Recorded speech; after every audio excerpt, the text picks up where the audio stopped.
না, বুঝতেই পারছি সবার মনটা খারাপ আছে। হ্যাঁ, মন খারাপ হওয়াটা স্বাভাবিক। এতদিন পর, প্রায় 7-8 মাস পর বিরাট রোহিত একসঙ্গে মাঠে নামলো। হ্যাঁ, বল অত ভালো হয়নি, কেউ 8 রান করে আউট হয়েছে, কেউ 8 বল খেলে আউট হয়েছে, কেউ জিরোতে গেছে, আর কেউ একটু রান করতে পেরেছে। এই একটু বলতে ওই একটুই, ঠিক আছে, যে বিশাল ওরকম নয়। হ্যাঁ, শুধুই যে বিরাট রোহিতের খারাপ গেছে তা নয়, তাহলে আঙুলটা শুধু বিরাট রোহিতের দিকে কেন? হওয়াটা স্বাভাবিক। ভুল যত ছেলেই করুক না কেন, লাস্টে কিন্তু বাপকেই টানা হয়। এটাও ঘটনাটা তেমন হয়েছে। এখানে কিন্তু শুভমান গিলও ভালো পারফরমেন্স করতে পারেনি, এখানে শ্রেয়াস আইয়ারও পারেনি।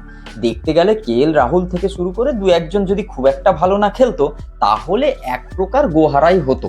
এবার যদি এটাকে গোহারা অনেকে বলছে, এইভাবে গোহারা হার এইসব জিনিসগুলো বলে কোনো লাভ নেই বস। কেন বলছি বলুন তো? তার কারণ হচ্ছে একটাই, কেন গোহারা এই কথাটা অর্থহীন এটা বলা উচিতই নয়। তার কারণ হচ্ছে বৃষ্টিটা যেভাবে আসছে, একটা ক্রিকেটার যদি খেলতে নামে আর কিছুক্ষণ পর যদি বৃষ্টি আসে, তোমাকে যদি আবার কিছুক্ষণ অপেক্ষা করে আবার খেলতে হয়, কিংবা পিচ যদি ওঠানামা হয়, বল যদি এরকম খারাপ হয়, তাহলে কেন হবে না? পারফরমেন্স খারাপ হওয়ার একটা অনেক অনেক খারাপ দিক রয়েছে। এই ম্যাচটা সেইভাবে হয়ে ওঠেনি। যেভাবে আস্তে আস্তে তুমি খেলা শুরু করেছো 50 ওভার খেলবে বলে, তারপর খেলা কিছুক্ষণ হওয়ার পর, বৃষ্টি হওয়ার পর তুমি বুঝলে 36 ওভারের খেলা হবে, তারপর যদি হঠাৎ 26 ওভারের পর্যন্ত খেলা খেলতে হয় তোমাদের, তাহলে সেখানে রান অতটা ভালো উঠবে না, আর তোমাদের টার্গেটও ওরকম ভাবে তুমি খেলতে পারবে না। সেটাই হয়েছে ইন্ডিয়ার সঙ্গে। কিন্তু প্রথম থেকে শেষ পর্যন্ত অস্ট্রেলিয়া সে জেনেই বুঝেই সবকিছু করেই 26 ওভারের খেলাটা খেলেছে, আর খেলে সুন্দরভাবে জিতেও গেছে।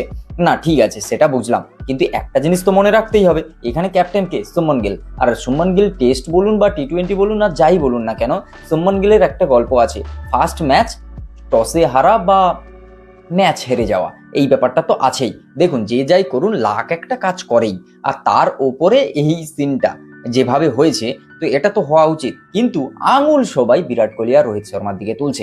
তার কারণ একটাই, কারণ হচ্ছে বিরাট আর রোহিতের যদি পারফরমেন্স খারাপ হয়, তাহলে তারা হচ্ছে অবসর নেবে, কিছুজন খুশি হবে, আর বেশিরভাগ মানুষের মানে ওই আর কি কষ্টই হবে। এটাই হওয়াটা স্বাভাবিক। আর ফ্যান্স আর বিরাট ফ্যান্স এক হয়ে এই প্রথম মনে হয় বলছে যে 2027-এর ওয়ার্ল্ড কাপটা দুজনেরই খেলা উচিত।